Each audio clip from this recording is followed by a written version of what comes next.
Assalamualaikum warahmatullahi wabarakatuh. Kami dari kelas 12 IPS 1 akan mempresentasikan tentang sosiologi bab 3 yaitu ketimpangan sosial sebagai dampak perubahan sosial di tengah globalisasi. Anggotanya ada 1.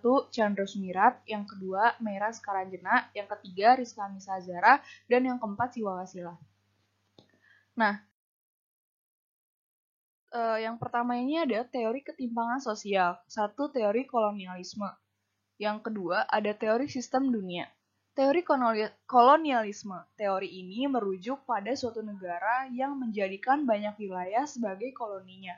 Menurut Horizon, mereka menanamkan sebagian keuntungan dalam persenjataan untuk menyerbu negara yang lemah untuk dijadikan koloninya. Kemudian yang kedua ada teori sistem dunia. Menurut Immanuel Wallerstein, menganalisis bahwa industrialisasi menghasilkan 3 kelompok bangsa, yaitu ada negara inti, yaitu mendominasi yang lemah, kemudian negara semi-periferi yang bergantung pada perdagangan inti, negara periferi atau negara pinggiran, dan mereka itu saling terikat dan ketergantungan antar negara. Kemudian, yang ketiga ada teori ketergantungan atau dependensi. Yang keempat, pendekatan struktural. Dan yang kelima, teori fungsionalis. Teori ketergantungan atau dependensi ini menganggap bahwa keterbelakangan sebagai akibat suatu sistem kapitalis internasional yang dominan. Dia berbentuk perusahaan multinasional dan bersekutu dengan elit yang menggunakan keistimewaan untuk mempertahankan kedudukan. Kemudian pendekatan struktural ini sebagai cara lain untuk memandang ketimpangan dunia dalam hal kesejahteraan dan kekuasaan. Menurut Prebi, sistem perdagangan bebas merugikan negara-negara pengekspor barang mentah, negara periferi, dan menguntungkan negara-negara industri yang mengekspor hasil industri atau negara-negara pusat. Yang kelima ada teori fungsionalis. Teori fungsionalis percaya bahwa ketidaksetaraan tidak bisa dihindari dan memainkan fungsi penting dalam masyarakat. Penyebab ketidaksetaraan itu ada sebagai berikut. Yang pertama, masyarakat memerlukan posisi-posisinya sebagai tensi dan beberapa posisi lebih penting daripada yang lain. Kemudian yang kelima ada teori konflik. Teori konflik ini sebagai kekuatan akibat dari kelompok dengan adanya power atau kekuatan mendominasi kelompok lemah. Mereka menindas orang-orang tidak berdaya untuk mempertahankan status quo. Kemudian tokoh teori konflik ini ada Karl Marx, ada Lewis Chaucer, dan Ralph Dahrendorf. Marx adalah teori konflik pertama yang menganggap bahwa kapitalisme akan memperuncing perbedaan kelas antar individu. Konflik adalah suatu perjuangan mengenai nilai serta tuntutan atas status, kekuasaan, dan sumber daya yang bersifat langka dan tujuannya melenyapkan pihak lawan. Kemudian ada yang ketujuh teori pertumbuhan neoklasik.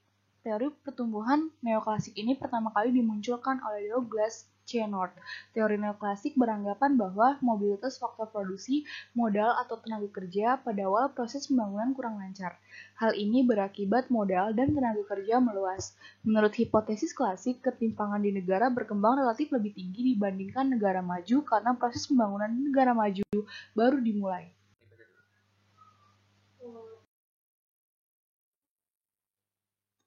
Cara melihat ketimpangan antar negara. Pertama, ada negara dengan pendapatan tinggi atau high income nation. Kedua, negara dengan pendapatan menengah atau middle income nation. Ketiga, ada negara dengan pendapatan rendah, low income nation, dan koefisien Gini atau rasio Gini, distribusi pendapatan di suatu negara. Lalu, ada hakikat ketimpangan sosial.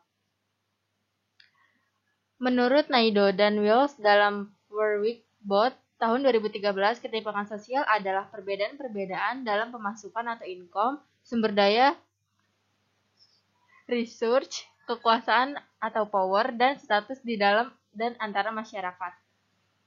Menurut Andrianov Chaniago tahun 2012, ketimpangan sosial adalah buah dari pembangunan yang hanya berfokus pada aspek ekonomi dan melupakan aspek sosial.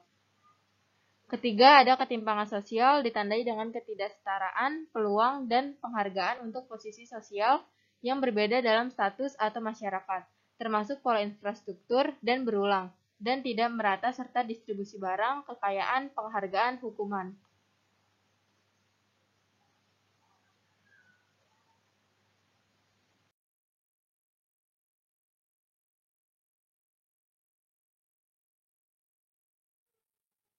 Lalu, ketimpangan sosial dapat dikategorikan ke dalam stratifikasi dan diferensiasi sosial. Ketimpangan sosial dapat menyebabkan ketidakadilan. Prinsip-prinsip ketidakadilan adalah elitisme efisien, pengecualian diperlukan, prasangka adalah wajar, keserakahan adalah baik, dan putus asa tidak bisa dihindari. Lalu, ketidakadilan sosial berbentuk pertama ada marginalisasi, yaitu proses pemusatan hubungan kelompok-kelompok tertentu dan lembaga sosial utama. Stereotip atau pemberian sifat tertentu secara subjektif terhadap seseorang berdasarkan kategori tertentu. Lalu ketiga ada subordinasi, yaitu pembedaan perlakuan identitas tertentu. Keempat ada dominasi, yaitu dengan kondisi dengan ciri satu kelompok memegang kekuasaan secara sewenang-wenang.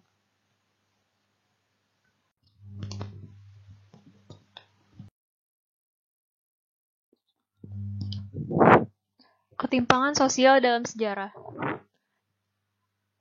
Contoh pembangunan pada zaman Romawi menggunakan para budak.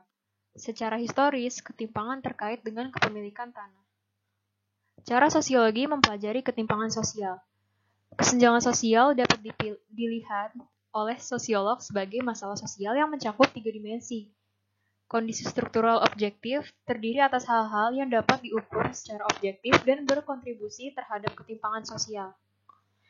Dukungan sosiologis mencakup hal-hal yang mendukung ketimpangan sosial yang terdapat di dalam masyarakat. Reformasi sosial mencakup perlawanan terorganisasi, kelompok-kelompok perlawanan, dan gerakan-gerakan sosial. Bentuk ketimpangan sosial.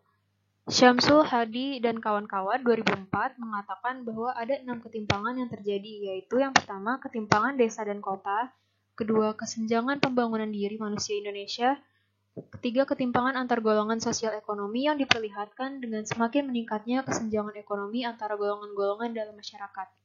Yang keempat, ketimpangan penyebaran aset di kalangan swasta dengan ciri sebagian besar kepemilikan aset di Indonesia terkonsentrasi pada skala besar. Yang kelima, ketimpangan antar sektor ekonomi dengan ciri sebagai sektor, misalnya properti mendapatkan tempat yang istimewa. Dan yang keenam, yaitu ketimpangan antar wilayah dan subwilayah dengan ciri konsentrasi ekonomi terpusat pada wilayah perkotaan, terutama ibu kota, sehingga daerah hanya mendapatkan konsentrasi ekonomi yang sangat kecil.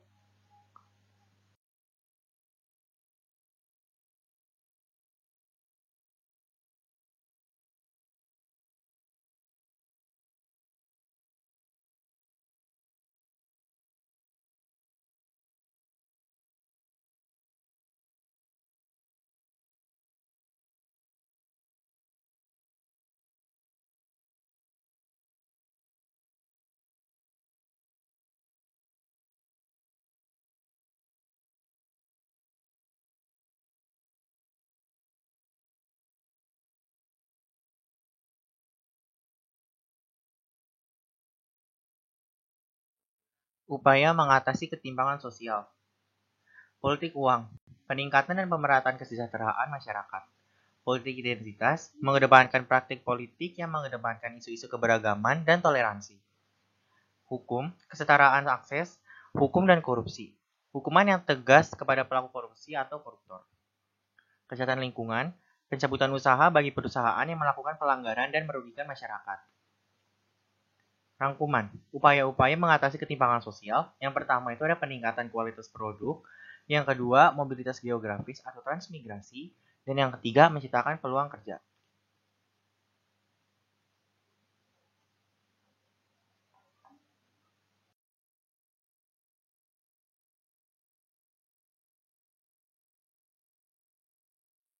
Akibat ketimpangan sosial. Monopoli. Monopoli adalah suatu penguasaan pasar yang dilakukan oleh seseorang atau perusahaan suatu produk, barang, dan jasa. Ciri-ciri monopoli yang pertama terdapat penguasaan besar. Yang kedua, produk yang ditawarkan biasanya tidak memiliki saingan. Yang ketiga, pasar pengusaha lain sulit memasuki pasar dan melakukan persaingan. Dampak monopoli dalam dunia usaha. Yang pertama, monopoli rentan dilakukan oleh para industri besar dalam persaingan usaha. Sedangkan industri kecil dan menengah sulit untuk bersaing dan mengembangkan usahanya. Faktor penyebab, Ketimpangan ras dan etnik dapat terjadi karena adanya suatu dominasi dan diskriminasi yang dapat terjadi dari kelompok mayoritas terhadap minoritas. Terima kasih.